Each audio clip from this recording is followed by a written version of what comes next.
us, what's the scene in Crowborough these days? How many migrants are in your local army camp? Well, we still don't know because nobody talks to us. The Home Office is still being very clandestine about it. Wealdon District Council, who is the local partnership and planning authority, they don't speak to the community. They give us updates which are very non-committal, not very informative. So we still do not know the numbers of migrants that are in the camp.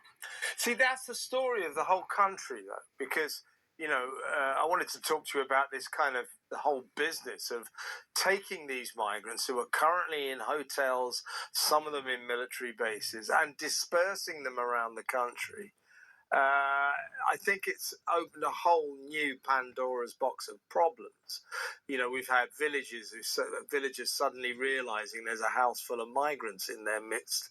There was one last week where one of the migrants was found outside a girls' school and got arrested for harassing the pupils there. That kind of thing. So I think there's a massive problem there. But as they do this, as the government does this, the common thread of all the stories of the people who suddenly find they have migrants in their midst, like you, Kim, is that no one told them.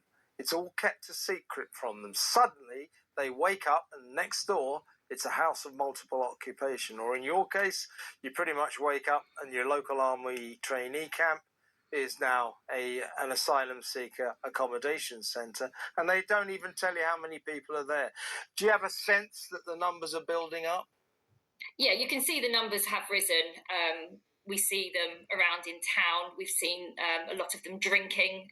So there's lots of video footage of people going in from the camp, who reside at the camp, going into local supermarkets and buying alcohol, being very drunk, causing a bit of a nuisance, to say.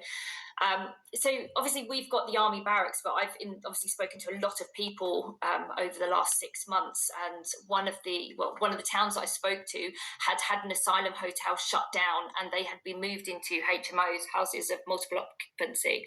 And what I was hearing is that whilst the asylum hotel is obviously, no one wants that in their town, but actually at least the girls knew where the asylum seekers, these migrants, would be, and they kind of congregate together outside of those hotels.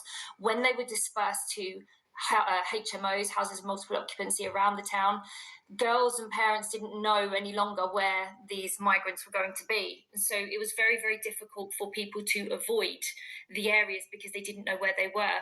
And they felt that was actually more concerning than them being in the hotels.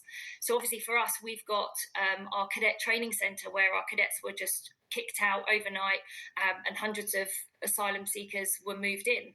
So at the moment in Crowborough, they are all in one area. However, there is nothing for them to do. So again, they are coming into town, into the local supermarkets. And as I've said many times, there is nothing for them to do here. So what are they going to do? Well, what it looks like is they're buying alcohol and occupying themselves around the town and obviously around the camp, which is no good for anyone. So, Kim, it's already having an effect on your lovely town. That there are migrants, clearly migrants, milling around the town, drinking alcohol, making a nuisance of themselves, making it a far less pleasant place for you people to live. You've only got to look at the housing market. I mean, houses didn't stay on the market very long in Crowborough. It was quite a desirable place to live. So now what you'll see is that there are so many properties available because people want to move out. People were naturally moving out anyway. People would downsize or move on.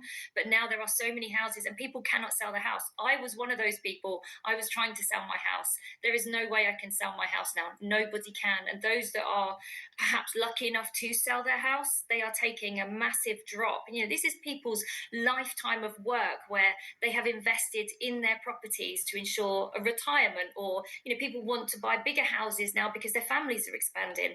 The economic impact on Crowborough is huge. So it's not just about the day-to-day living, it's the longer term effects as well, which the government clearly does not care. As you say, they did all this under the cover of darkness, snuck them in at 3 a.m, no community impact assessments, no equality impact assessments, and these are all documents that should be in the public domain that the government is refusing to allow the public consumption of, which again just shows how underhanded all of this is, how unsafe it is, and how due diligence just was not carried out. It's all shameful. And it's just, moving them from hotels to barracks to HMOs, it's stupid. They're just moving chess pieces across the border, as a lot of people say, shifting the deck chairs around on the sinking Titanic. It's not a deterrent, as they keep saying. Putting people in army barracks is not a deterrent. As you said, Kevin, there is an incentive there. It's warm food. It's a warm place to stay. It's free. Don't forget, it's free. Exactly. It is not a deterrent, no matter what Shabana Mahmood, our Home Secretary, says. I mean, I cannot believe that someone could be so stupid and be in such a position to think that this is going to work as a deterrent. I mean, more have come over under their reign than any others. So how is this acting as a deterrent?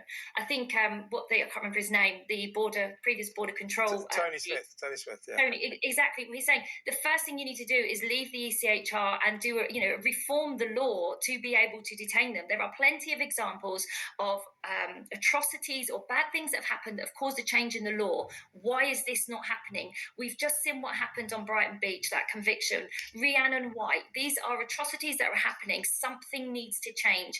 And this kind of rhetoric that putting them in barracks is going to be an absolute deterrent it's not going to happen. It's deluded. This government is absolutely deluded. I totally agree with you. And as I say, I can see the argument that it's good to get them out of these hotels. They're costing a lot of money. But if it means just foisting them on communities like yours, people waking up to find that the house next door is now full of Armenians, from the age of 16 to 34 who can't speak English. If that's the alternative to hotels, let's go back to hotels. It was better.